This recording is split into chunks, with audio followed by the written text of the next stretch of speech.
Hey everybody, it's your favorite time of the week. That's right, we're doing another patch preview. Not a preview, a review. That means that by the time you watch this video, the patch will likely be out. So what's in the patch? What can you expect? What's happening in 13.14 League of Legends? Well, without further ado, the review of Old Man doesn't like the direction that League is going, but, tries to find the positives in life. We have nerfs to Hecarim, Jax, Karthus, Kindred, Melio, Rek'Sai, Rel, Rengar, buffs to Aatrox, Diana, Lissandra, Shaco, Shyvana, Volibear, Xerath, and Zyra. A whole lot of item changes, new skins, as always. And the mid-season ranked reset is coming up. That means there will be two League of Legends seasons this year, not just one, but rather there will be two League of Legends seasons this year, which I think is a good thing. I know some people have been complaining about it for some reason, which I literally can't comprehend. But yeah, I definitely think that's a positive. That is a good thing. Okay. So if you want to see the times and all that, that's here. I'm not going to go in that because that's like whatever.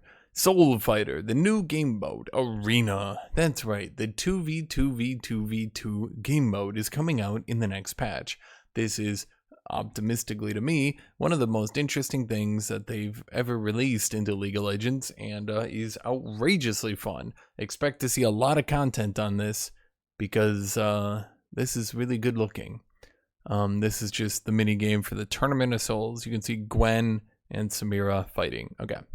Champions, Nefiri is being released. Don't really have anything else to say than that. Aatrox is being overbuffed. Overbuffed, you say. How do you know? Because I played the champion, and he is being overbuffed. He's being really, really hard overbuffed, in fact. Like, really hard overbuffed. So, he's only losing 20 flat damage on his rank 5 Q, but the AD is going up by 20%. That means he only needs to reach 100 attack damage to equal out the damage that he's losing on the flat damage on his Darkened Blade. Sorry, when I wear my headset for too long, it's like I can suddenly notice my head starts really hurting after been wearing it for long periods of time. Anyway, Aatrox is 100% definitely being overbuffed, no doubt in my mind. Basically he gets 100 AD just for leveling up and having a Doran's Blade or double damage runes, buying a long sword, having any damage at all. So massive overbuff on Aatrox here. In addition to his minion damage modifier, level 6, 11, and 16, he'll do more damage to minions. Between these two, expect to see Aatrox's win rate. My expectation, 52%. I'm fairly confident on that number. Check me at the end of this video, because it's not like I can take it back. 52%, maybe 53 on a good day, but 52%. That's where I think Aatrox is going to be. Diana is getting buffed as well. The AP ratio on her shield and the base amount on her shield is being increased. The magic damage is, they don't have it highlighted here, so good for me to have remembered. But the base damage on her shield is the AP ratio is going up from 15% to 18%. Lunar Rush, the amount of AP ratio on her E is also going up. Basically, Diana wasn't one-shotting everyone from full HP because of the durability update. So they need to make sure that she one-shots everyone from full HP, because otherwise the durability update might have done anything. Hecarim is being nerfed. The amount of bonus armor and magic resist he gets on his W is going down from 15 to 35 to 5 to 25. So Hecarim will be squishier. That's about all I can say. Because remember, if a champion does too much damage, nerf their survivability, and then they're squishier, but they still do too much damage, and that's good gameplay. Always more damage. Jax's damage is not getting nerfed, but instead they're nerfing the mana cost on his ultimate, and they are nerfing the cooldown on his counter-strike. Because Jax running up and one-shotting people by just pressing ER is good gameplay. So they're going to go ahead and nerf literally anything other than the damage on Jax. So if you guys ever if it ever seems like I'm repeating the same thing over and over, and you're thinking to yourself, Hashinshin, you just keep repeating the same thing over and over again, it's because I have object permanence, and I understand what Riot does on a patch-to-patch basis. it makes sense to me as a person who reads every patch note why damage is so high, why we are in one of the highest damage metas in League of Legends history, despite the fact that we had that giant durability patch. Because they just keep buffing damage every time they touch a champion. Jax got his damage giga buffed. Hecarim got his damage giga buffed. Diana is getting her damage buffed. Do we nerf Diana's survivability? Yeah, of course. If she'll be overpowered, we'll nerf her survivability. So here we're nerfing survivability. Here we're nerfing cooldowns. We don't touch the fact that they're doing too much damage. We just nerf other things. Karthus's Q is getting more base damage? No, less base damage. That's weird. Okay, so the amount of damage his Q does... Huh? His Q will do 2 less damage at rank 1.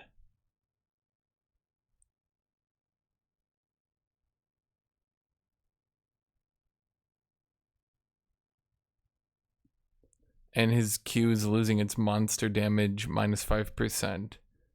Then his E mana restore is going down by 5. I'm sorry, my mind is collapsing because someone's actual job was to type up that they're taking 2 damage away from Karthus's rank 1 Q. Like that's what they did. They took 2 damage away from Karthus's rank 1 Q. Someone actually went and typed that up as a patch note. Okay.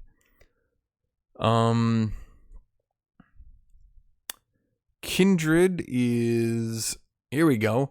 Kindred's getting her base stats restored, her base health, her base armor. That's getting restored, and her Q cooldown is going up, and her Q damage is going down. Before you say to yourself, Hashinshin, doesn't this prove that they're nerfing Kindred's damage? They're nerfing Kindred's damage, and they're buffing her survivability. So actually, Hashinshin, isn't she being balanced? Well, no. Well, no, because they're literally just undoing the nerf they did to her survivability last patch. Because they nerfed her survivability rather than nerf her damage. Now I know what you're going to say. Okay, so they're undoing the survivability nerf and nerfing her damage. Doesn't that prove that they're toning down the damage in the game? Well, once again, no. Because, the damage was 60 to 160 because they buffed it. It was 60 to 140. And now they're just slowly turning it down to 40 to 140. In fact, if I looked again, yeah, the AD ratio on her Q went up. The blah blah blah blah blah. The crit damage on her mounting dread went up. Like they're just shuffling around the numbers. So now she gets more damage on mounting dread, and she keeps. I just see her Q damage in the patch notes like every season. I'm just saying, I see it all the time. You guys who are watching, it was already in this season. It's been changed, what, 3 times now? So like, I'm just saying, all they're doing is they shuffle around her Q damage and pretend that they're doing work. They're like, up, down, up, down, up, down, up, down. Congratulations, guys. We filled up 11 patch notes. What's next?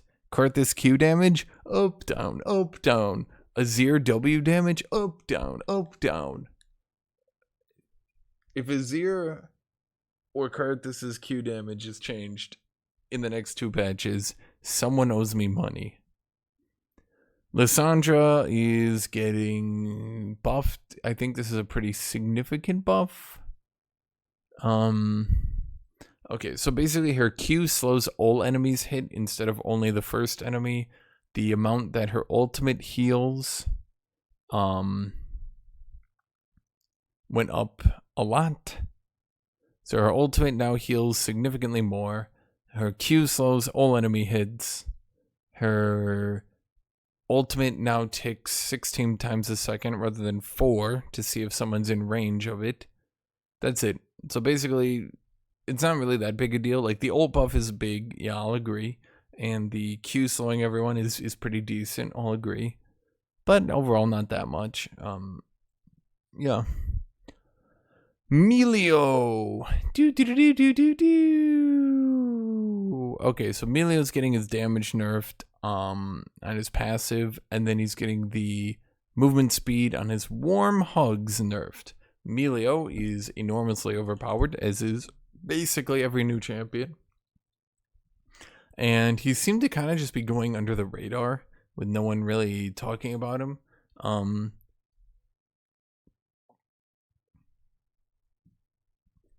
Yeah, the problem is that like the super high ranks and at pro play, he's extremely overpowered because of like his AoE cleanse can just hard counter a lot of champions. Let's see. Rek'Sai, her unburrow physical damage is getting nerfed, and her Furious Bite is getting nerfed. Okay, so her Furious Bite is losing a lot of its base damage, but it's going to total AD, so it will scale with level. But then the AD ratio is going from 0.85 to 0.7. So her E true damage nuke should do less damage in the late game. Yeah. So Rek'Sai's getting her damage nerfed. But they're not touching the fact her Q cooldown is still going to be 2 seconds, which is aggressively balanced. Okay, Rel is possibly one of the most broken champions in the game right now. And unlike Melio, she doesn't have the whole like, oh, you need to be good at the champion thing to like excuse it. She's just like enormously overpowered. So yeah. 3 base armor reduction. Her passive armor and magic resist steal from 3% to 2%. Her minimum steal is down considerably, and the maximum armor and magic resist she can steal is reduced from 15% to 10%. So, is this enough to balance Rel? No, definitely not, in my opinion. Definitely not. Not even close, in my opinion. Not even close. Yeah. Okay, Rengar's losing some base health regen because W spam healing you to full over and over is shocking. I don't know, dude. Maybe a dude shouldn't be able to full heal on every single trade. Don't you think that'd be wacky? Wacky tacky? Cool. His Q critical strike damage conversion is going from 95% to 75%. So crit Rengar will do less damage. He'll have a little bit less health regen in top lane and a little bit less damage on his Q. Personal opinion, he'll still be mind-numbingly broken. Top Rengar doesn't need crit that much, and he's so giga broken right now that it's not fun at all. Okay, Shaco. Is this our monthly we're buffing AD Shaco patch? Okay, so AD Shaco got giga nerfed into the ground like a couple years ago, I think it was. And he's literally been useless since then. And the problem is every so often Riot's like, we should make AD Shaco good, but like he's so shit, it like never matters. It like never matters. Okay. So Deceive is getting its bonus physical damage increased. So when he goes and jumps behind you, the bonus damage is going from 50% to 60%. Then if he backstabs you, it's going from a 40% damage buff to a 55% damage buff. Okay, Prowler's Claw passive will now properly be applied to Shaco's clone. Cool, I guess. Shyvana is getting giga buffed. I talked about this the other day. It seems they toned it down a little bit. We can see that here. But the bonus physical damage on her Q, right now it's 20 to 80%. It's going to be 20 to 100%. That means her Q used to do 180% AD. Now it will do 200% AD through 2 different attacks. So it'll scale better, do better in AD builds. Also, after using her Q, her next 2 attacks gets 40 to 60% increased attack speed. But the cooldown is going up. That cooldown is because she was a little bit too much on the PBE, as we all saw. Then her E, the 3% health magic damage on hit of her E is now getting an AD ratio as well. So every 100 bonus AD will add 1% bonus damage on hit if she hits someone with her E. So these 2 are really good. Titanic Shyvana likes these a lot. Titanic Shyvana does significantly better with these. So we might see some Iceborne Titanic Shyvanas coming out. We'll see. Volibear's got some significant buffs coming up. A lot of Volibear players have been downplaying it. I don't think it's really that small, actually, but we'll see. The AP ratio on his passive is going up. I don't think it's that big a deal. 40% to 50% AP ratio. Whatever. The big thing is his W is going from 8 to 16% missing health heal to 8 to 20% missing health heal. So Volibear, particularly in a 1v1, will be healing way more. I think a lot of Volibear players have been downplaying that and don't really realize that that's a lot of healing. That is, going from 16% to 20% means the health ratio has gone up by 25%, which is significant. Okay, so Xerath, I believe they're trying to push him mid-game, or say mid-lane instead of bot lane. Yeah, they're trying to push him mid-lane instead of always being a support. That's fine, I guess. His ultimate will now have 4 to 6 casts instead of 3 to 5, but the damage per cast is going slightly down. If he hits successive bolts on a target, it will deal an additional 20 to 30 damage. Okay. And then his passive is going up in cooldown, but the cooldown is reduced if he kills a unit. And now he can also proc it by hitting turrets. So mid lane Xerath that actually last hits will get more mana surges. His base mana is also going down. This whole thing is like, it seems they're trying to nerf support Xerath and then trying to buff mid lane Xerath. But I'm going to be honest, I don't think mid lane Xerath is ever coming back. So long as we have champions like Zed that can zero counterplay assassinate you from full and then pretend that they're amazing players because, oh, but you didn't see, I double gap closed into a triple gap close into one-shot combo. I'm so, like, Xerath can't deal with that. Okay, Zyra is getting, quote, several quality of life updates, which, okay.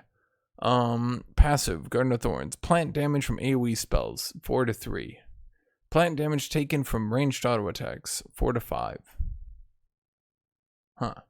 Plant damage to monsters, 150% to non-epic, to 40 to 100 bonus magic damage to all monsters, scales to champion level.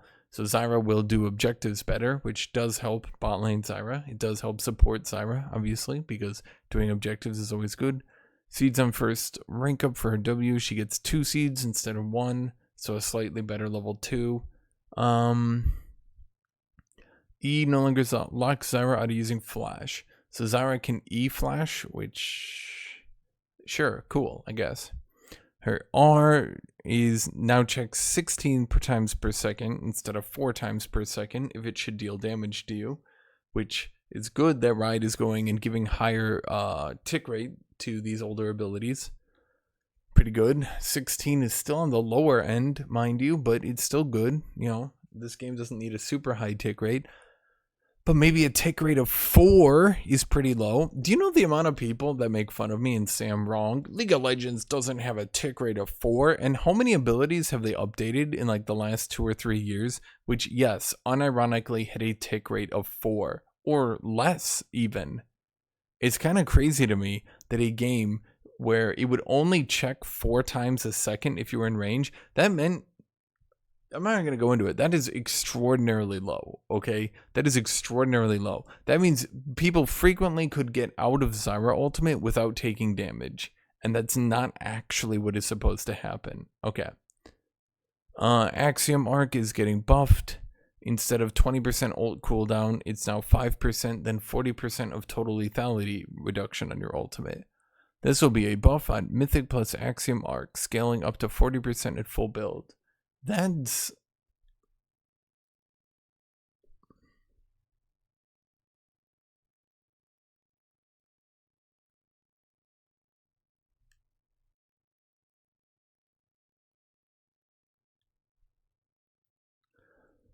We realize this sounds terrifying for ADC players, so we're testing this out to see if it's acceptable for the class come late game when speccing into heavy lethality and thus glass cannon builds.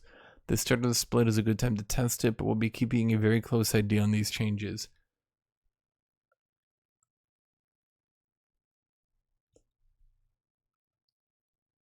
I don't know if I like this.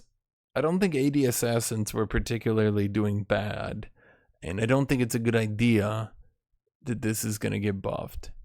Gale Force is getting nerfed from 90-second cooldown to 120. Once again, the problem isn't the cooldown, and in fact, I think nerfing the cooldown is a bad idea because in my opinion, it makes AD carries less consistent while not actually affecting their power level, so to speak. Because if they save it and they have it properly up every fight, then they're just as strong. If they waste it randomly by being bad, then they're not as strong. So their whole thing of like trying to make AD carries more powerful at the low ranks kind of goes out the window when you just make them less consistent. Infinity Edge is being giga buffed, attack damage from 70 to 65, but the critical strike damage from 35% to 45%. Okay.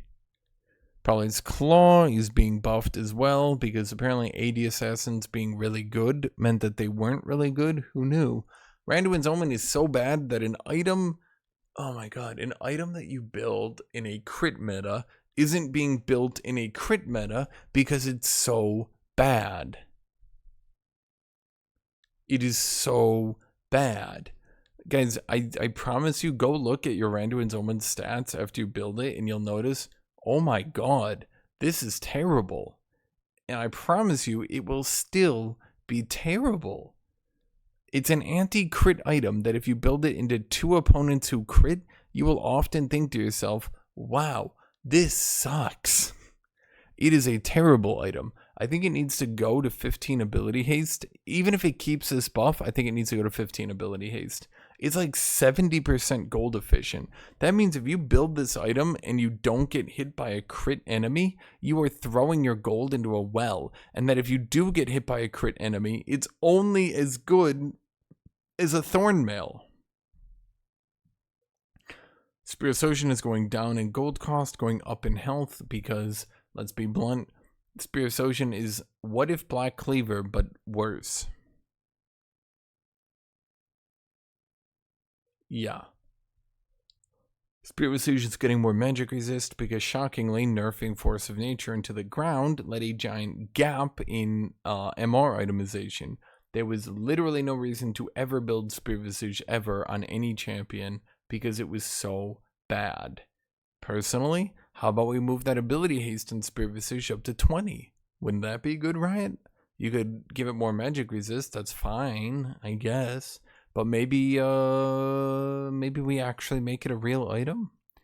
Static Shiv.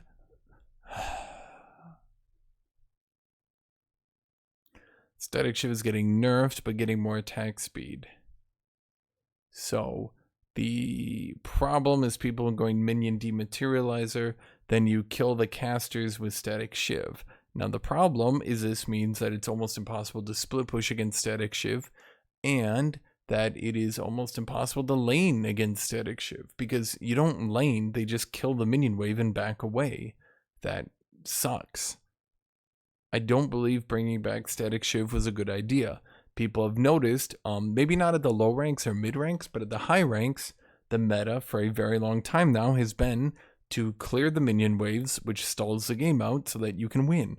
Are you fighting opposing bruisers? Then you just stall the wave out, and then you win the game because you outscale them. Now in this patch, they are trying to do some things to make fighters scale better, but the fundamental issue is it is very easy to, in a very non-interactive way, stall the game out or push and go roam. In other words, totally negate the advantage that laning champions have in the laning phase, which it's really bad for the game health.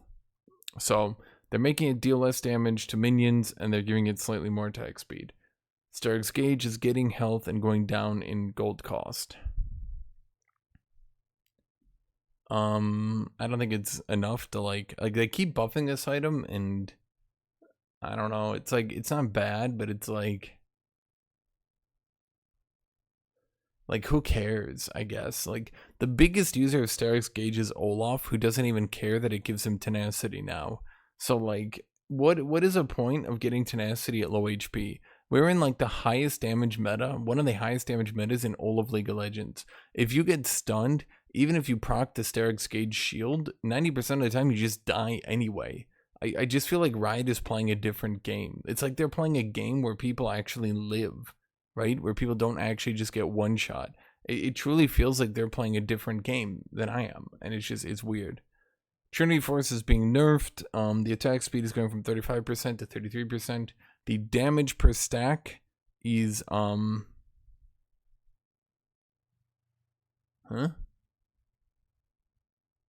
Okay, they worded it in a funny meme. The damage per stack is going from 4% to 6%, but the max stacks is going from 5 to 3. So the AD ratio decreased from 20% to 18%. So originally they were going to reduce it at max stacks from 20% to 15%, which actually would have nerfed it, but now they're kind of not. It seems they wanted to do the 3 meme so goddamn hard that they ended up memeing this nerf into not actually being a nerf. Cool. Ghost. So basically, Riot decided that if Ghost lasts for 15 seconds, ranged champions won't abuse it anymore.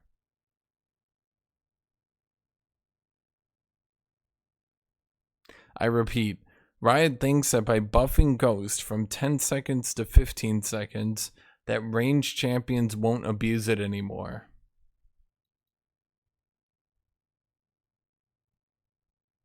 Does this logic follow? That's like me saying, if I paint my wall yellow, then I'll be able to get to work on time. This is like me saying, if I put my shoe on my left foot, I'll cook my pasta faster. It doesn't really make any sense. I think in their own brain they think that this makes sense. Like maybe in their logic and I don't know, dude. I feel like Riot has just become such a circle jerk that they do shit like this and they're like, oh yeah, dude, yeah, if you make Ghost last 10 seconds, or sorry, if you make Ghost last 15 seconds instead of 10, that'll definitely nerf it on ranged champions. And the other dude goes, yeah, dude, you're so smart. And they like, no one like challenges it. No one like says like, why? But why? Like no one sits there and goes, why? Why would that make Ghost worse on ranged champions? Why would that happen? Why would it be weaker on ranged champions because the duration went to 15 and it no longer gets extended from takedowns? Would that not nerf it on melee and range? Are you saying melee champions don't get kills? What are you saying here? What is your thought process? Ghost is most used on Darius and Olaf, 2 champions known for combo killing and getting Ghost to extend duration on combo kills. So you're saying that those champions don't get nerfed by this, but ranged champions do. Ranged champions who can use it to completely evade fights and get away from you. It doesn't make sense. Like, I feel like I'm droning on here because it doesn't make sense. It's nonsense. I feel like someone just kicked in my door and just yelled at me, fork the cup, your soup will be juicier. And I'm sitting here and these words are going through my head and it almost sounds like something that could make sense. It almost sounds like something that could be a sentence. But the more I think about it, the more it just pisses me off because it doesn't make sense. Anyway, jungle's getting adjusted. They are nerfing the ability haste on early game Crest of Insight, buffing it later in the game. They are nerfing the slow on Crest of Cinders on melee champions, but not ranged ones. Then they're nerfing the damage early in the game. Okay. We are definitely reaching levels of hypercopium.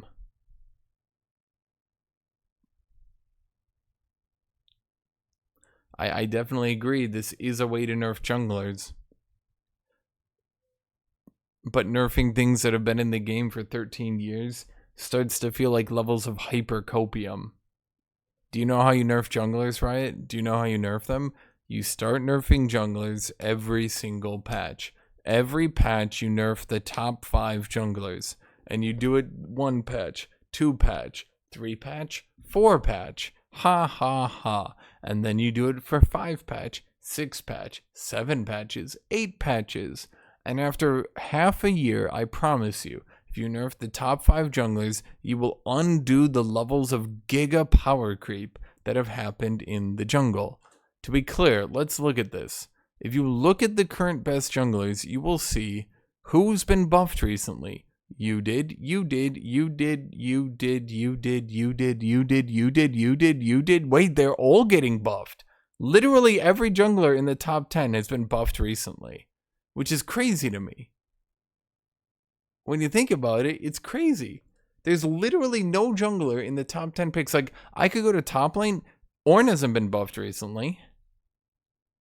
Who else here? Malphite got buffed a bit back, then got nerfed down, still overpowered. Fiora hasn't been buffed in forever. But when you look at jungle, I mean, you could go further. Even when we look at Rengar, he got buffed through the crit item changes. Echo has been personally buffed. Evelynn got buffed. Bel'Veth is a new champion. Gragas is a special snowflake. But, like, the problem is they just buff. I mean, literally, guys, you can go to any patch. You can go to any patch, I promise you, and you'll see jungler buffs. Every single patch. So what do we have this patch? Volibear, Diana, Shyvana, and Shaco getting buffed. So of the champions getting buffed, 1, 2, 3, 4, 5, 6, 7, 8. We have 8 champions being buffed. 4 of them are junglers.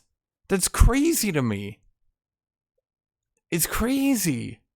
This company is crazy. They're insane dumbasses. Arena augment data policy. Third-party sites will not be allowed to share the following: augment win rates, average game placements with selected augments, augment numbers based on data with the exception of popularity and pick rate.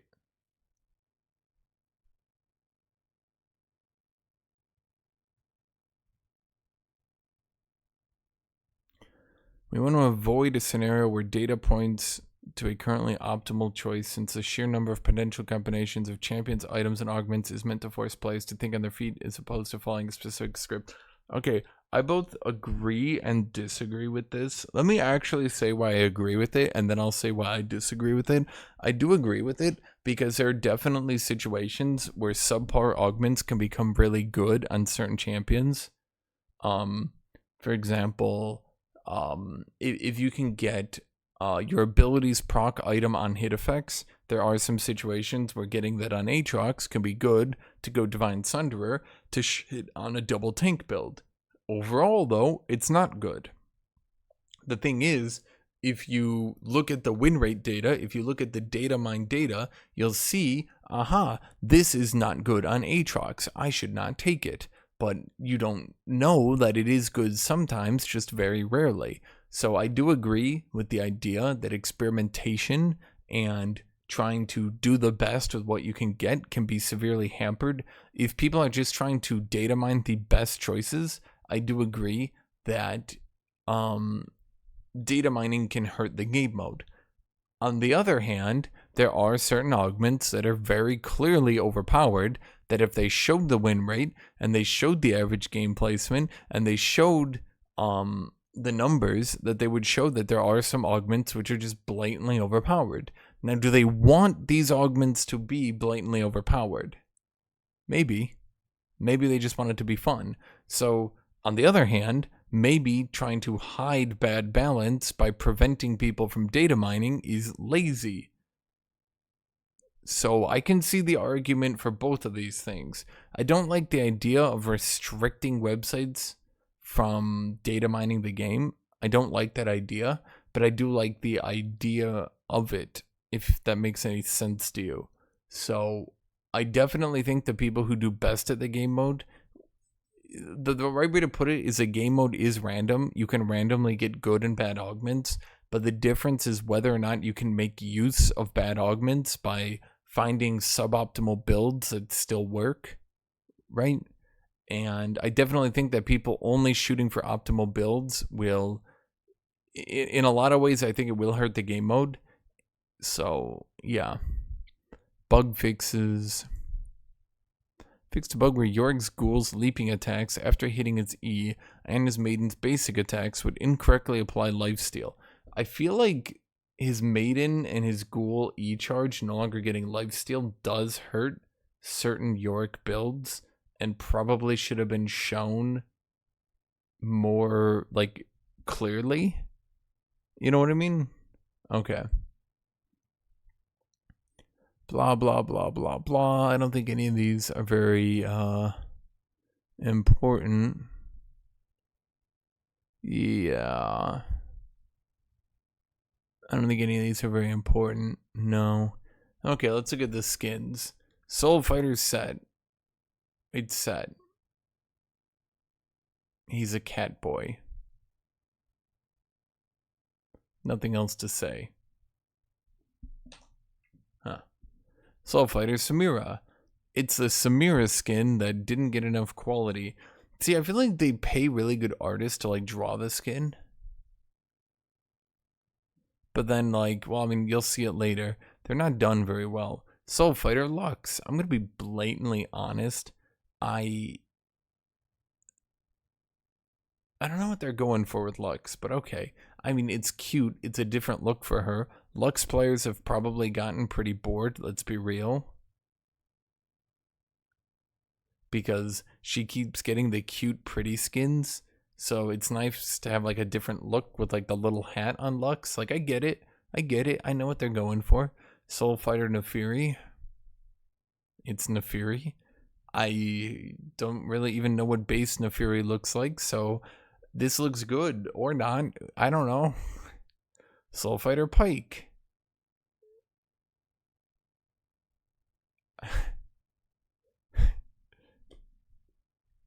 Yeah. Okay. Prestige Soul Fighter Pike.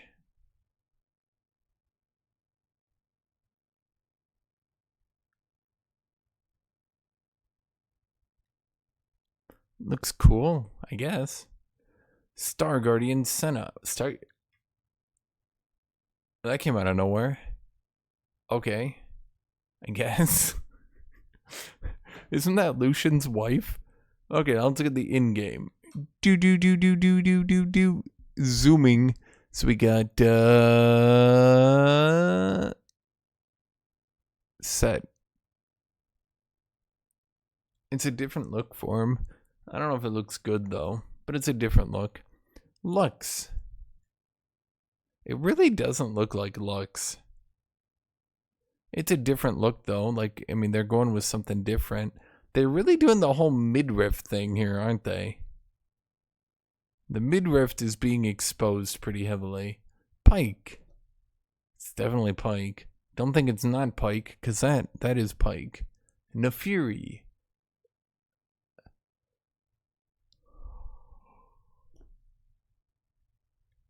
I'm not. Am I being overly cynical? I'm just not being wowed. I'm not being wowed. And then we just randomly have Senna.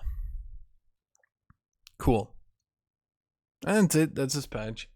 So thank you all for being here, and thank you everybody. I'm really tired. I'm sorry. I stayed up way too late before doing this video. You might have noticed I was a bit tired when doing it, but that's my dedication to you. I knew that I had to do this for you guys. I had to do this video for you, the fans. So thank you all for watching. Thank you all for being here. Special shout out to all my Patreon members. Every one of you. So I'm not going to say your names because I'm so tired. But thank you all for subscribing. Thank you all for being here. I appreciate every single person who subscribes to me on Patreon. You're beautiful. Thank you to my YouTube members. Thank you to my Kick subscribers. Thank you to everybody who follows, subscribes, does anything. Thank you, everybody. I appreciate all of you so much. You have no idea. So thank you, everybody. And I hope you have a great rest of your night. Or if you're just waking up, I hope you have a great morning. Thank you, everybody.